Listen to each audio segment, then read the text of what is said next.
My name's Jeff Morgan. I'm here with Dr. David O'Connor. How are you doing? Good morning. Wonderful. How long has it been since we've known each other? About 3-4 years? Yeah, approximately about 3 or 4 years, I believe. Yeah. I remember you gave a presentation, a seminar at the Capitol building for the legislators. Yeah. Tell us a little bit about that.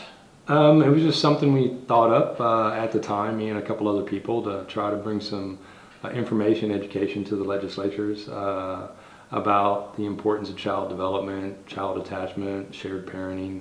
And we brought in some experts. I remember one of the notable experts was Dr. Edward Crook, Right. who was on a Zoom. On a Zoom call from British Columbia. Yeah, and we had some local experts as well. Yeah. And that was very interesting. The attendance was low to moderate, but I think it was the first type of meeting we had, first type of seminar. So Right. being known among the legislatures was in its infancy, I guess you Right. could say. Yeah. Well, I know it wasn't then, but I think the next session didn't Representative Dutton call you the expert? Actually, it was Dr. Kalani, Representative Kalani. Okay. When we were testifying in the JJFI, and I, in the brief 2-minute blurb, was expressing to them the consensus among the experts about shared parenting. Yeah.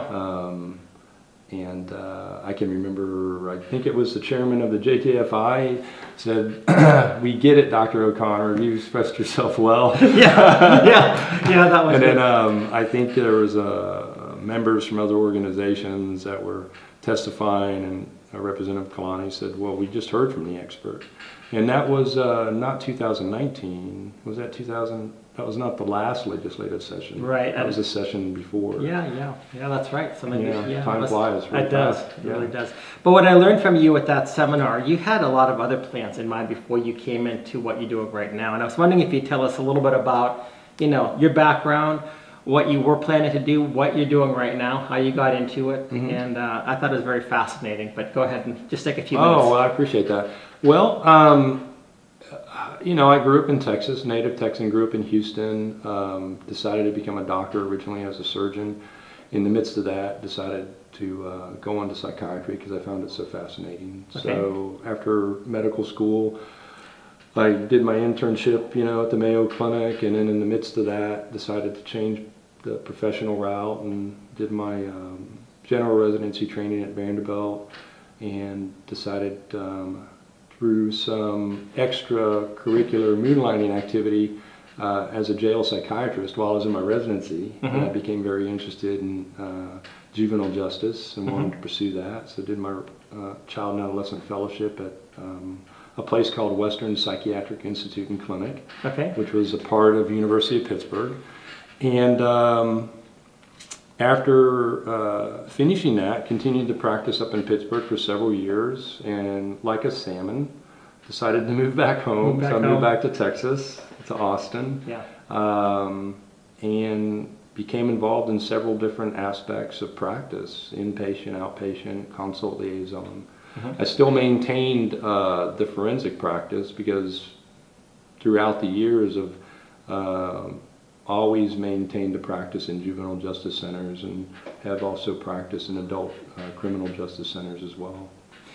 So when you look at your practice and what you've done in the juvenile justice centers and even in the adult justice centers, what are some of the main lessons that you've seen? Because I'm sure you've dealt with a lot of people. I used to work in a prison, teaching in a prison. It was a maximum security prison, but I was primarily in the medium security area. And what I found when I was there, that there were a lot of people in prisons that came from broken homes. And there were you start to see certain threads that run through certain commonalities. What are some of the commonalities that you've seen? What are some of the things that you've noticed that have really stuck into your mind about people that you have worked with?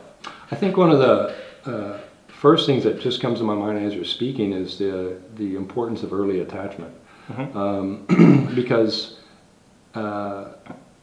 that relates to some of the statistics that we've seen in juvenile justice, which we actually ran a couple of years ago in one of the centers that I work with, in that a majority of the youth in juvenile justice do not come from biparental homes. They come from single-parent homes. Interesting. And among that, a great subset of that comes from once removed relatives, such as grandparents or direct aunts and uncles.